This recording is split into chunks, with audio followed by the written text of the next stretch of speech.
fire-breathing lions, spinning platforms over endless pits, tight ropes suspended above pure panic, all set to some of the happiest music the NES ever produced.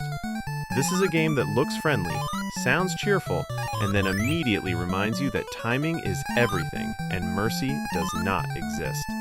Today on Classic Pixels Gaming, we're doing a full deep dive into the NES release of Circus Charlie, its arcade origins, who at Konami actually made it, how the gameplay was designed, how it sold, and why this strange little circus game still lives rent-free in so many retro gamers' memories.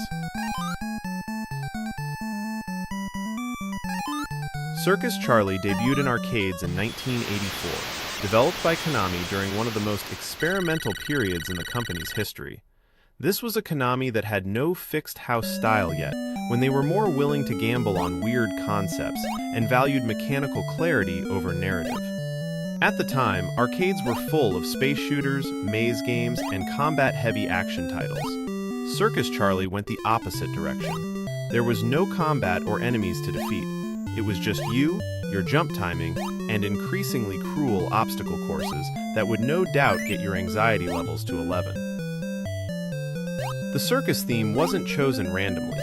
It allowed Konami to design stages around spectacle and risk, mimicking real circus acts where a single mistake ends the performance, or even worse, your life.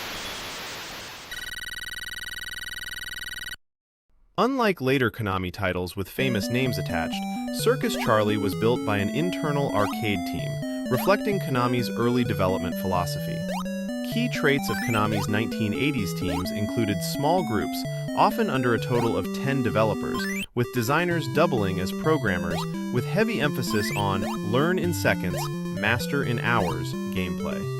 While individual credits were rarely documented publicly, many of the same developers rotated between titles like Frogger, Time Pilot, and Yi Ar Kung Fu. This explains why Circus Charlie feels so precise. Every jump arc, speed change, and hazard was tuned obsessively to be just barely survivable,